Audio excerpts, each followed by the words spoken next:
In this video, I'm going to break down for you how you can take customers to clients and clients for life. A customer transacts with you once, hasn't referred anybody. A client will transact with you twice or more and refer you other people. We want 30% of your closed data bank to be ambassadors and advocates of yours. But doesn't happen haphazardly. It happens with intention.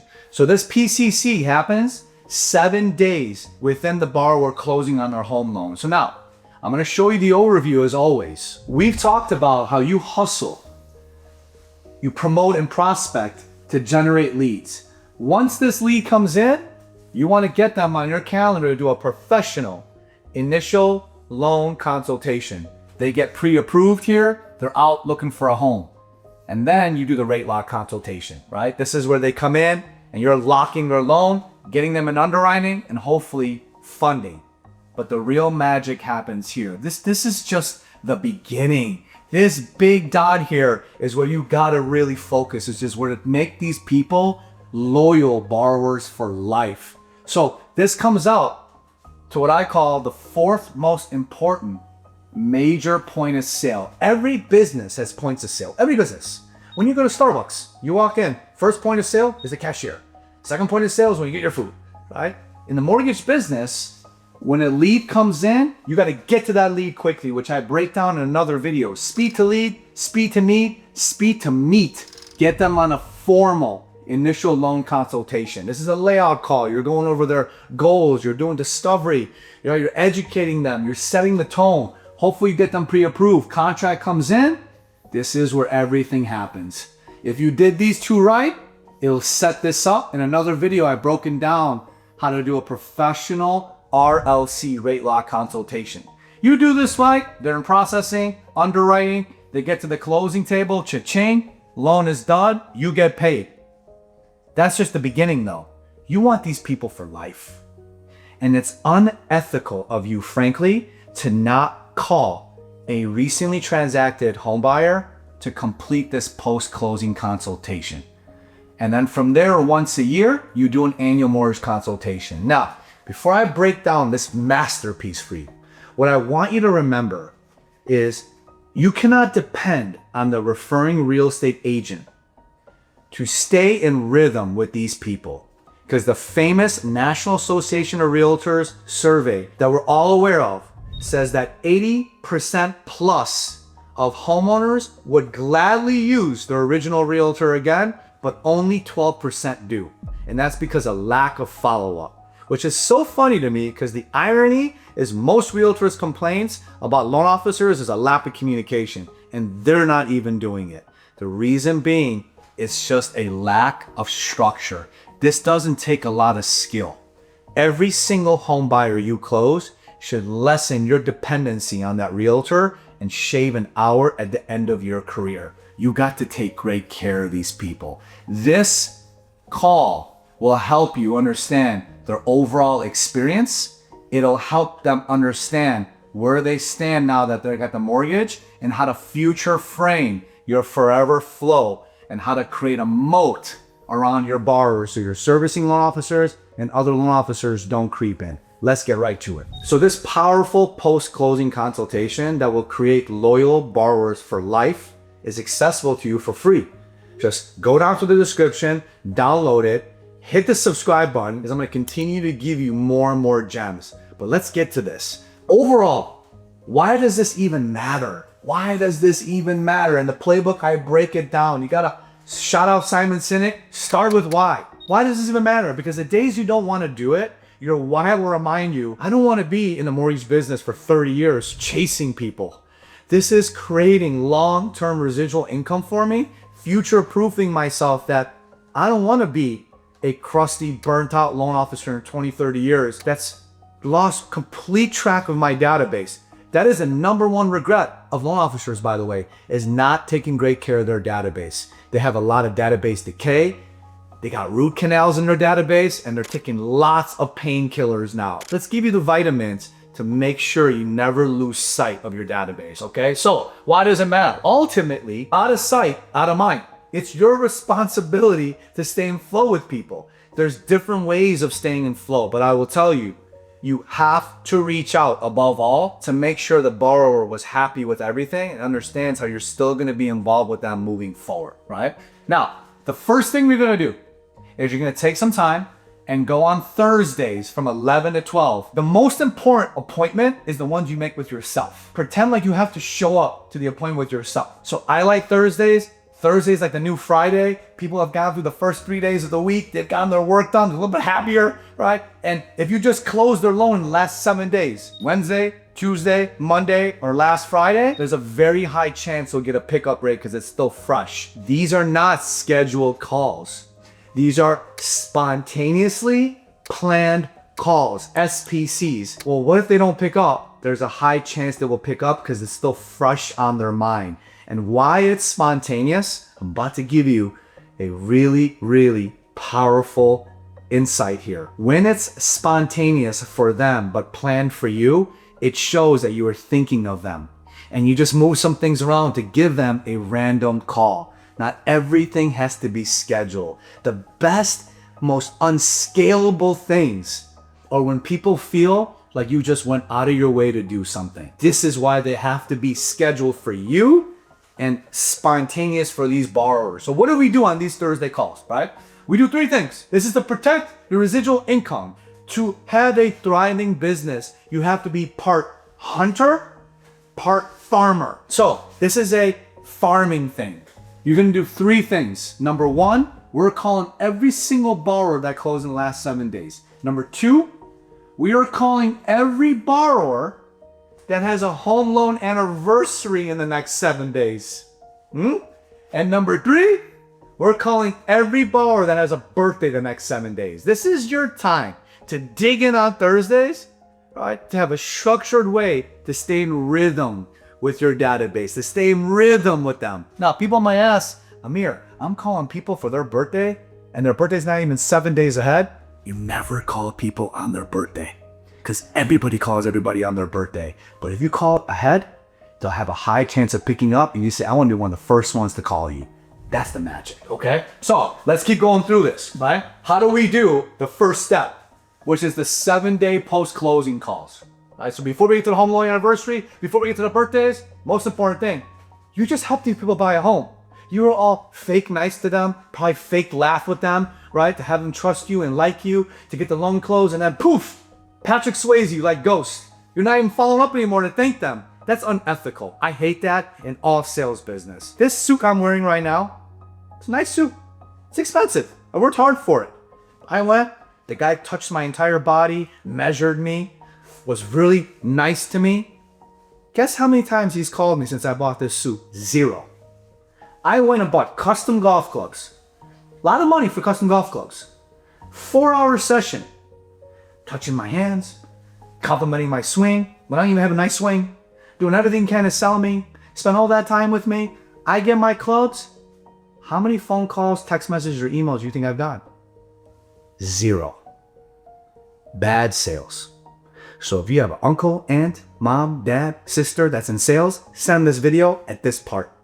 It is unethical and it's bush league for people that are in sales to not call their customer within 7 days and to thank them for their business. It's trash in my opinion, but that's not gonna be you, okay? So let's get to work. So here's what we're gonna do, okay? When you call spontaneously, if they pick up, which most people will because it's fresh and they should have your number stored, you're gonna say, hey Jackie, yes, Jackie, it's Amir. Am I catching at the right time? Do you have just 2 to 3 minutes tops, please? Or you can say, am I catching at a bad time? Most of the time they'll say no, because most people are working from home. Post-pandemic, they don't got a boss breathing down them, but people are still fresh with their home, right? They're excited. Well, thank you. I'm calling you first and foremost to congratulate you. I'm so excited for you. How are you doing? How's the home? Show you freaking care. And if you don't care, pretend like you care, okay? They just got a home loan.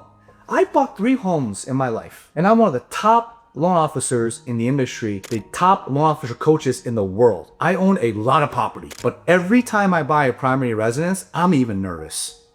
And I never do my home loan within the same company. I pick another mortgage company, and guess what? It shows me how good my team is, because most loan officers suck. I can't believe how bad their process is when I do my mortgage with somebody else. and none of them call me and thank me. You understand? None of them. All right, so that being said, you're gonna say, well, now that you officially closed on your home, I wanna educate you on a few important things. Would you mind if I shared a few of them with you now? People love thinking, what else do I not know? I wanna be educated. Yes, educate me. And you're asking for permission because they might not have the time. Newsflash, you can say this on voicemail. Jackie, it's Amir. I want to call you at a little pocket of time to congratulate you on your home loan. I'm so excited for you. Can you believe you're in the home? When you get a pocket of time, can you please call me? Because there's a few pieces of information that I want to make sure you're educated on. Here's my number. Great voicemails, leave a teaser. Let them call you back, okay? Let's keep going through it. They're going to say yes, right? So as we go through this scripting, right, you're going to say, okay, the first thing you're gonna wanna go over is their first payment, escrow, and servicing transfer. Everybody misses this. People are nervous about their first payment. They're confused. Are my taxes and insurance included? Wait a minute. I was doing my loan with XYZ mortgage company with Amir. Now who's this new mortgage company? Confusion is not good. So what you're gonna do is come on and say, okay, do you have any questions at all about your first payment and how property taxes or insurance are included? That's what they'll say. Well, remember, your property taxes and home insurance are included in your mortgage payment, if applicable. You're still gonna get a bill from the county. You're still gonna get a bill from the homeowners insurance agency. Do not double pay. Your taxes and insurance are included in your monthly mortgage payment. Most people will say, okay, yep, I remember that. You cannot assume people remember these things. Remember, they're getting hit with so much information at such a fast period of time. They're gonna forget 80%. So you're bringing this back top of mind, okay? Additionally, it's very common in the mortgage industry for servicing companies to change. So you may not be making payments to my company, but none of your terms change. And even if you're not making payments to me and my mortgage company, I'm still your go-to loan officer. I want you to think of it like your accountant and the IRS. Even though you're making tax payments to the IRS, you still call your accountant. That's me. Even though you might be making part of my mortgage payments for another mortgage company, I'm still your trusted loan advisor, okay? So don't freak out if that happens. Nothing changes. Second, this is if applicable.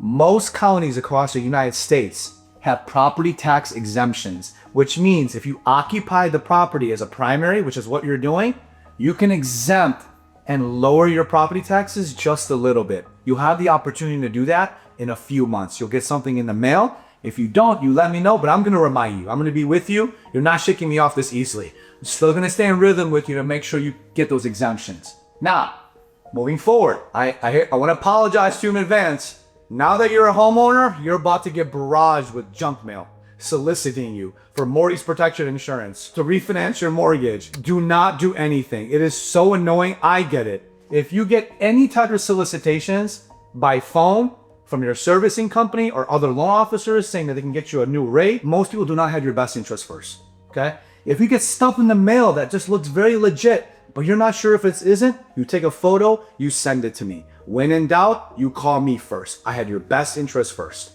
Cool? They say, okay, you're creating a moat now around your borrower, okay? This is my favorite part. This is the part that if you do, I'm telling you, you will see me across the industry, maybe at a public speaking event. You'll DM me on social. You'll probably give me a hug like many other people do and say, Amir, that part of that playbook has made me thousands. You are going to drop a sales anchor, like an anchor on a boat keeps the boat intact. You're gonna drop a sales anchor and future frame refinancing. Mr. Borrower, I'm sure you heard of refinancing. My team and I are constantly monitoring interest rates. So when the right opportunity presents itself, I'm gonna call you to discuss it. However, if you get any offers from any other lender soliciting a refinance, call me right away. Because I'm not gonna allow you to do it if it doesn't make strong financial sense. That is the money line, okay? Money line. Now you can review the playbook. I like to do asynchronous type of tethering to my database. So there's My Home IQ or HomeBot. These are fun little emails that go out. Financial advisor. If you guys all know me or if you watch my videos, 34% of my business every single year came from financial advisors. Some of your home buyers now may need a financial advisor. Some of them may not need a financial advisor. Some of them have a financial advisor. So as you go through the playbook, you can learn how I do my scripting around financial advisors. In another video, if it's not up now, it will be. I'm gonna give you another masterclass, Harvard MBA type stuff around how to get more financial advisors out of your own database as well. But it's already broken down for you in this playbook, okay? Now, as you take me to the finish line, the road to success is built and paved by well-received feedback. You have to be asking for feedback. So at this stage, you say, Mr. Borrower, I know that was a lot, and I appreciate you letting me share all that information with you. As we wrap up, I want to thank you genuinely for picking me as your loan advisor. I know you had a lot of options, and it meant a lot to me that you picked me, right? Thinking back, what was one thing that we did really well overall? Pause, sit on your hands, stop talking. Let them sing your praises, okay? Then what you do is you say, okay, you're gonna follow what's called my win, ask method. When you get positive feedback and let people speak it out loud, that's when you ask for business. Thank you for all that. As we wrap up, can I ask you for two last things? Sure. I'm gonna send you a link in my email with my Google reviews. Would you mind just clicking it and typing me a review online? It would mean the world to me. They're gonna say yes because they already praised you. The second thing you're gonna do is say, hey, if the topic of mortgage comes up when you're with friends or coworkers, would you be comfortable saying, I got a great mortgage guy and referring me? Amateurs, you know how they ask for referrals? Amateurs say, if you know anybody that's thinking about buying or selling, anybody is nobody. That's what cheesy salespeople do from the 1980s. Okay, that's not how you're gonna ask for a referral. You're gonna train them what to say. When the topic of mortgage comes up, and you're with your friends or coworkers. Don't say family, it's very overused. You're with friends and coworkers. People hang out with their friends and coworkers more than their family, by the way. When you're with your friends and coworkers and the topic of mortgage comes up, would you have any reservation in saying, I have a great mortgage guy or I have a great mortgage gal, and zip it? I have no reservation. I'll say I have a great mortgage guy. You're also helping them script what to say. That's what great salespeople do. You plant that seed. You understand? So now they've verbalized the praise, they've typed the praise, and they've been trained how to refer you. This is where masters live in the nuance, okay? That's where masters live in the nuance. We're not done yet. You're going to future frame how you're going to stay in touch. Thank you so much, Mr. Barber, for that review online, and thank you for keeping me in mind. It means the world to me. I hope today's education was helpful, but this is not going to be the last time we connect. Okay, I'm gonna make a commitment to reach out to you at least once a year at your home loan anniversary to do a quick annual mortgage consultation. People love this thing. When I implemented it years ago, I didn't think anyone wanted to do it, but now they love it. They talk to their financial advisor once a year, their accountant once a year, their loan advisor once a year, they see their primary care physician once a year. This is just gonna be an audit to make sure your loan is fully optimized because there's lots of things changing. Does that sound good? Can I call you once a year to schedule that? Sure. This way, when you call, you don't sound like an idiot, like every other low-level loan officer would say, I'm just touching base. I'm just checking in. I'm just following up. No, you're going to say, as promised, I'm calling to schedule an annual mortgage consultation, which leads us to the second part of this process. This is the rhythm. So now you call these borrowers I just closed 7 days ago. You future framed a bunch of people that you're gonna be calling them once a year. Now you're calling every single person in your database that has a home loan anniversary. This is how you guys build an amazing, simple business with all these bells and whistles. You work so hard to get these people, right? Don't lose them. So what happens is you make those calls. Let's say you had 2 closings the last week. You call those buyers, you run this. Frankly, I think when you hang up, you should call the listing agent again as well. Right? You kill 2 birds with 1 stone. You follow? That's like putting 4 quarters in the vending machine and hitting B4, and instead of getting 1 Snickers bar, you get 2 Snicker bars. You understand? You're like, oh my God, this is my lucky day. You're gonna call a buyer, you call a listing agent. Mr. Listing Agent, it was so cool working with you. How did I do on this transaction? I really appreciate your support. Can we meet for some coffee? You killed 2 birds with 1 stone. But I digress. You're going to hang up and call every single borrower that a home loan anniversary, right? You're gonna call them up and say, as promised, I made a commitment to you. Say those words, as promised, I made a commitment to you to call you once a year to see if you need anything with your home. First and foremost, how are you doing personally? Well, I know I called you abruptly, but can we schedule a 15-minute annual mortgage review call to go over your loan? There's 1 to 2 things that I'm educating every homeowner right now that's helping them save on short-term and long-term on their mortgage. And it's not even refinancing in some regards. You have to say these things. Why you want to schedule it, you might have caught them off guard. You wanted to bring a mortgage statement. I break everything down for you, what you do. Step 3 and the final. You can eventually delegate this to a loan officer assistant. You understand?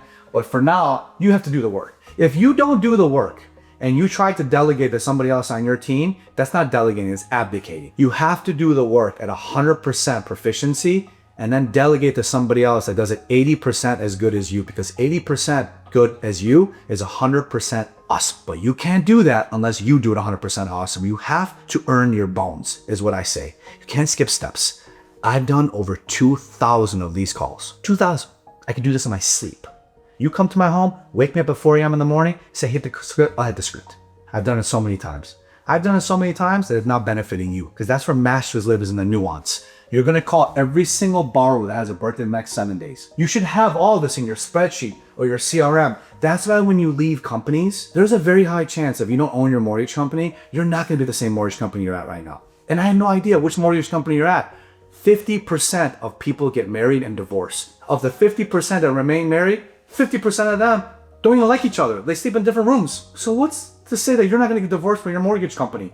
Take great care of your database. Put them all in your own spreadsheet, because if you leave your company, they don't take all the information. Now, be careful, don't take anything sensitive, but name, phone number, things like that, you can certainly take. And you want to keep that database for a long time, because the 8th wonder, 9th wonder of the world is compounding. That database will compound, but you got to stay in rhythm with that. So the funnest way to do that is you will call all your home buyers that have a birthday on Thursday the next 7 days. And what you're going to say is, Jackie, this is Amir, your mortgage guy. I saw your birthday is on Saturday, and I want to be one of the first ones to wish you happy birthday. Am I hitting you at the time? You're going to say, yes, oh my gosh. If anyone doesn't get happy with you calling them on their birthday, they're an asshole. But you don't want them as a client. But I've never had any problem with someone calling me and wishing me happy birthday before my actual birthday. I'm like, damn, what a nice guy, right? It's been an honor to support you with your home financing needs. Have a lot of fun on your birthday. This is actually a voicemail script. No pressure in calling me back. I just call to say happy birthday. That's it. Click, hang up. People think voicemails don't work anymore. You're gravely mistaken. Voicemails are building blocks. I actually get happy sometimes when I get someone's voicemail, because I really don't want to talk to them. But I want to leave a badass 30-second voicemail. What's the ingredient to a really good voicemail? It's got to be exciting, it's got to be exclusive, and it's got to be enticing. Those are the 3 E's to a great voicemail. 30 seconds, okay? Exciting is, you got to be excited. Happy birthday, right? I saw it's your birthday in a few days. I want to go the first ones to call you. So excited for you. Exclusive, you're making them feel like they're the only one. Enticing is, if you get a pocket of time, call me. There's 1 or 2 things that I'm sharing with my homeowners right now that I think you can benefit from. Or you might not want to say anything. Hey, I'm having an event coming up. You're going to be one of the first ones I invite. Look out for that. No reason to call me back. Out of sight, out of mind. That's the rhythm you stay in. So listen, as you can see, right? Every single client that you have is worth a minimum of $20,000. The average commission for loan officers on every transaction is $4,000. When they buy their first home, cha-ching. They refinance, cha-ching. They move up to the next home, cha-ching. So your goal should be, man, I did the transaction. I can get 3 or 4 more transactions from this person, okay? So remember, we talk in the mortgage business about some acronyms. LTV is one of the most famous ones, which is loan to value. In this case, this is lifetime value. Your borrowers have a lifetime value. If you take great care of them, they won't attrish or churn. They'll keep coming back to you, right? So the value of that client is worth more long-term. The higher value long-term, the less the cost acquired. The first time you do someone's transaction, there was a cost to acquire that home buyer. You getting in the car, meeting a realtor, that's time. Spending money on coffee, following up, doing events, you get that lead, that's a cost acquired. If you bought that lead from Zillow, who knows? But the second, third, fourth, fifth time, your cost to acquire your CTA is very low because they're just in your database. Think like an entrepreneur. Think like a successful entrepreneur. Every single client you get, you got to protect them. And right now, your database is under siege. Your data bank has a bunch of robbers outside in ski masks doing everything they can to come and get that cash. You got to protect your closed database. And this is the simplest yet most effective way for you to stay in rhythm. Call every single home buyer that closed the last 7 days, every single homeowner that you've helped that has a home loan anniversary during that week and has a birthday coming up. Every single Thursday. You do that 1 hour a week, you won't get database decay and root canals. And you don't have to take the painkillers. So, if you are an aspiring law officer, or you are a top law officer with LOs underneath you, you're an executive watching this, and you want to go to the next level, smash that subscribe button, smash that thumbs up on, go to the description, download this playbook. This is my years of hard-earned and hard-learned lessons that I've given to you for free in a masterpiece of a playbook. Go crush it.